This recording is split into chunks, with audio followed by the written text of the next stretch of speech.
नमस्कार दोस्तों, स्वागत है आप सबका मेरे YouTube चैनल पे। जैसा कि आप सब मुझे जानते हैं, मेरा नाम गौरव है और मैं काफ़ी समय से रीजनिंग पढ़ा रहा हूँ। लेकिन अब मैं चाहता हूँ कि मैं आपसे से ज़्यादा संख्या में जुड़ूँ।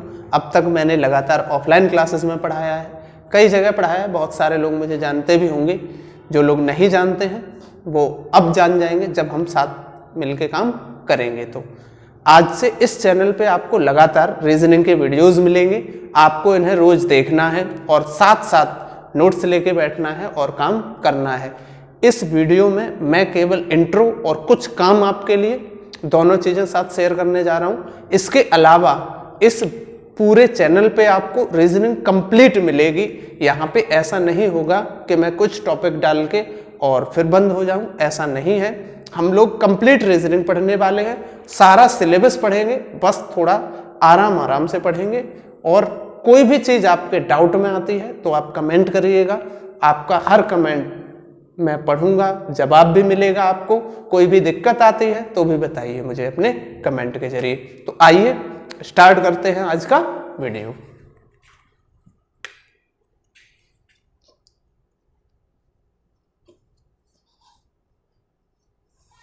रीजनिंग, जैसा कि आप सब जानते हैं, हिंदी में इसको बोला जाता है तर्क शक्ति।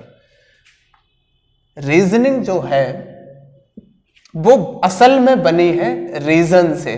रीजनिंग को समझने से पहले आपको रीजन समझने की जरूरत है, क्योंकि रीजनिंग को आप जैसे कि देख पा रहे होंगे तर्क शक्ति। तो यहां हमें बात किसकी करनी है? तर्क की बात करनी है।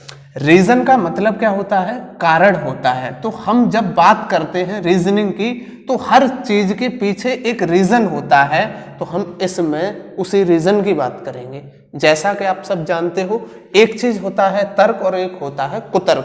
तर्क और कुतर्क में इतना सा अंतर होता है, बहुत छोटा सा। जैसे मैंने कहा मेरा नाम गौरव है, तो आप ये पूछ सकते हैं कि अच्छा आपका नाम गौरव है तो इसका मतलब क्या होता है। लेकिन अगर यही बात आप ये कहते हो कि आपका नाम गौरव ही क्यों है, तो ये कुतर्क है। जबकि आप ये कहते हो कि मेरे नाम का मतलब क्या है, तो ये तर्क है।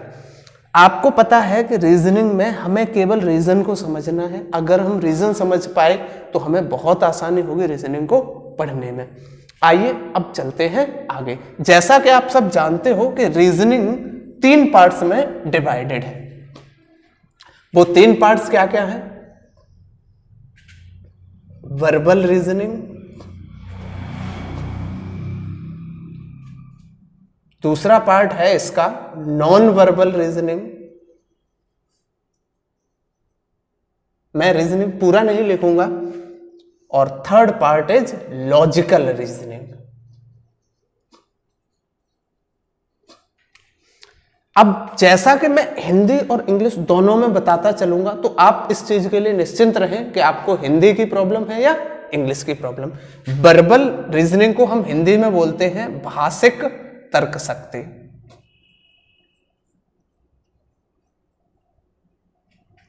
यहां बोलते हैं अभाषिक तर्क शक्ति, और इसको बोलते हैं तार्किक तर्क शक्ति।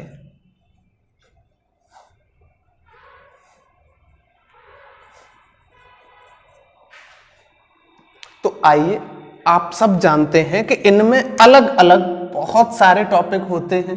तो मैं एक काम करता हूं, कुछ टॉपिक के नाम आपको कुछ लिख देता हूं, बाकी समय वेस्ट नहीं करते हैं, सीधे टॉपिक पे आते हैं। आपको आज का ये वीडियो देख के एक काम करना है, मैं आपको कुछ होमवर्क दूंगा, उसको आप देखिएगा, क्योंकि जब हम अगले वीडियो में बात करने आएंगे तो इस चीज का बहुत सारा लिंक होगा जो आपको होमवर्क दिया जाएगा। साथ ही आप एक काम करते चलें कि नोट्स लेके बैठिएगा, लिखते चलिएगा। अगर आप केवल वीडियो देखेंगे तो मजा नहीं आएगा। आप साथ साथ मेहनत करें, मैं भी करूंगा। देखिए, कुछ टॉपिक मैं बता देता हूं आपको।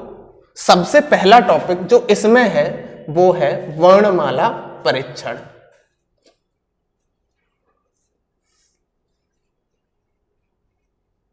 इसको इंग्लिश अल्फाबेट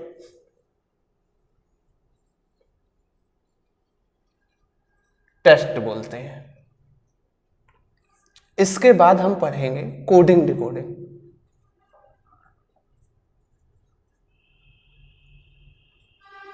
जिसको बहुत सारी किताबों में सांकेतिक भाषा लिख दिया जाता है। एक और नाम लिखा हुआ मिल सकता है आपको, वो है कूटलेखन भाषा।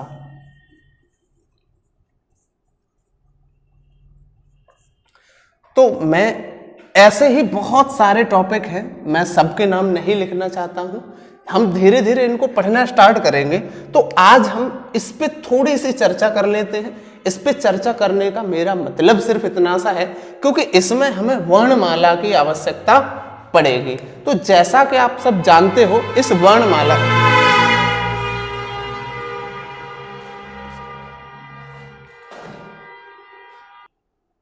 ठीक है, तो देखिए मैं क्या करता हूं, आइए टॉपिक की ही बात करते हैं। इससे क्या होगा, आपका समय बचेगा और लगातार हम टॉपिक की बात करेंगे, कंटेंट पे ध्यान देंगे, ना कि बातों पे।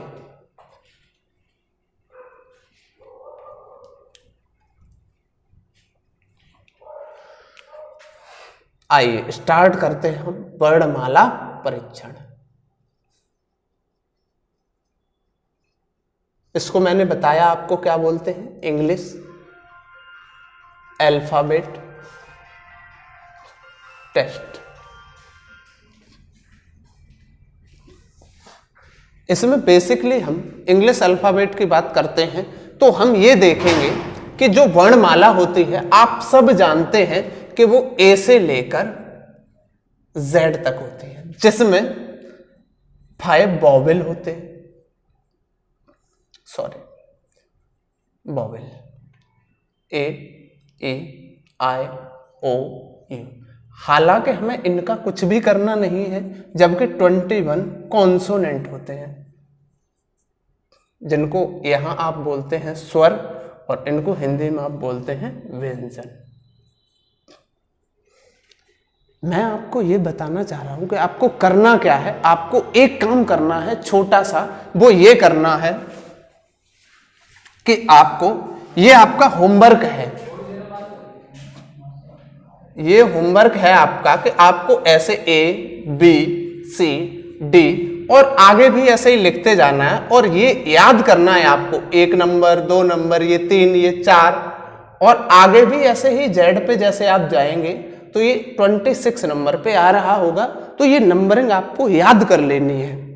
इसके अलावा जो एक और काम है आपका, जो आपको याद करना है, वो है अपोजिट लेटर्स। अपोजिट लेटर्स, सबसे पहले हम ये समझते हैं कि अपोजिट लेटर्स होते क्या हैं। अपोजिट लेटर्स वो होते हैं, मैं लिखता चल रहा हूं, ऐसे 2 लेटर, ऐसे 2 अक्षर जिनका योग 27 हो। कितना हो? 27 हो। जैसे एग्जाम्पल की बात करूं मैं, the 2 letters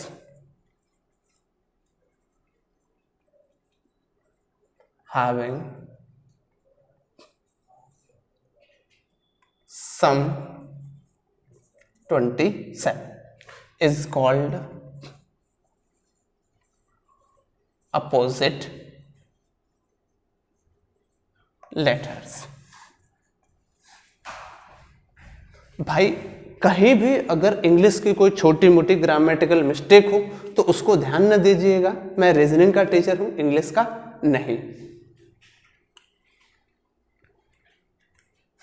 देखो, जैसे मान लीजिए आप ए लिखते हो, ए 1 नंबर पे आता है, तो इसका जो अपोजिट होगा वो जेड होगा। क्यों? आप देखो, ये 1 है इसकी प्लेस वैल्यू, इसकी कितनी? 26। जब आप 1 और 26 को ऐड करेंगे तो ये क्या होगा? 27 होगा। ऐसे ही जितने भी लेटर्स ऐसे हो जिनका सम कितना हो? 27 हो, तो वो एक दूसरे के अपोजिट होंगे।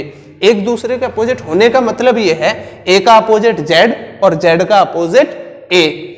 तो मैं क्या करता हूं, ये इस तरह आपको रटने नहीं है, मैं एक आसान सा तरीका बताता हूं आपको, जिससे आपको इन्हें याद रखने में बहुत आसानी होगी। आइए देखते हैं हम। इनके लिखने का तरीका बहुत आसान है, लेकिन याद करने का तरीका उससे भी आसान है। जैसे लिखने के लिए तो आप ए लिखिए, B C D E F G H I J K L M. Technical team यहां तक ठीक है। तो करना क्या होता है, जैसे ही आप ए से एम तक लिख लेते हैं तो एम के ठीक सामने आप एन लिखें, इधर लिखते चलें ऊपर की तरफ O P Q R S T U V W X Y Z. तो ये रहा लिखने का तरीका। लिखने का तरीका ये होता है कि आपको ए से लेकर एम तक लिख लेना है, एम के ठीक सामने एन लिखना है और एन से ऊपर की तरफ लिखते जाना है, तो ये सारे हो जाएंगे आपके अपोजिट लेटर्स। लेकिन ये लिखने का तरीका है, याद करने का नहीं है। आप सब जानते हैं कि अगर यही बात हमें स्टोरी में बताई गई होती, कहानी में, तो हमें याद रखना बहुत आसान होता। तो मैं इसी बात को एक कहानी के थ्रू आपसे बताता हूं ताकि आपको याद रखने में इसको बहुत ही ज्यादा आसानी हो। तो आइए स्टार्ट करते हैं। होता क्या है, देखो भाई, मैं किसी और का एग्जाम्पल इसलिए नहीं लेता, आप बुरा मान जाएंगे, तो मैं खुद को ही ले लेता हूं। इसमें थोड़ी इंसल्ट करनी पड़ेगी मुझे, तो मैं खुद की कर लेता हूं। किसी और की करेंगे तो दिल पे ले लेगा, भाई दिल पे नहीं लेना है, तो मैं दिल पे लूंगा नहीं। तो आप देखिए होता क्या है, एक बार मुझे घर पे कुछ काम दिया जाता है, बहुत सारी चीजें बता दी जाती हैं और कहा जाता है कि A to Z आपको बहुत सारी चीजों की लिस्ट बताई गई, दी नहीं गई, बताई गई और कहा सारी की सारी लेके आनी है। लेकिन होता क्या है, मैं अपने एक मित्र के साथ घूम रहा था, तो घूमने की वजह से क्या हुआ, बाई चांस मैं कुछ चीजें गया भूल। तो जब मैं घर आया तो एक पड़ा जोड़ का, तो मैं हल्का जुल्का इंसान, क्या हुआ, डाउन, मैं गिर पड़ा। और गिरने के बाद क्या हुआ भाई साहब, इवनिंग, मैं शाम तक रोता रहा, किसी ने पूछा ही नहीं। फिर जब मैं शाम तक रोता रहा, किसी ने नहीं पूछा, तो मैंने कहा ऐसा क्या हुआ है।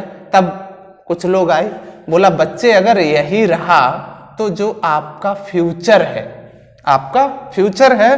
तो मैंने कहा फ्यूचर को क्या हुआ मेरे, तो वो बोले बच्चे गेट के बाहर है।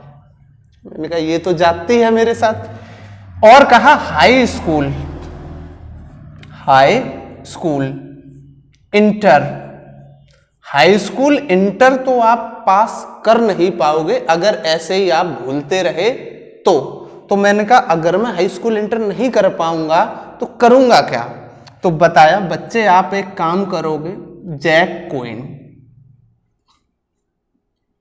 आप सब जानते होंगे जैक क्वीन, कार्ड्स में होते, ताश के, ताश जिनको बोलते हैं हिंदी में, तो वो खेलेंगे। और क्या करेंगे, और कमला पसंद खाएंगे। क्या करेंगे, कमला पसंद खाएंगे। क्या बन जाएंगे, लो मैन, यानी घटिया क्वालिटी के मैन बन जाएंगे आप। उम्मीद है ये स्टोरी भी आपको बहुत पसंद आई होगी, ये तरीका भी। तो आप इस तरीके से इनको याद रख सकते हैं। आइए एक बार हम दोबारा देखते हैं।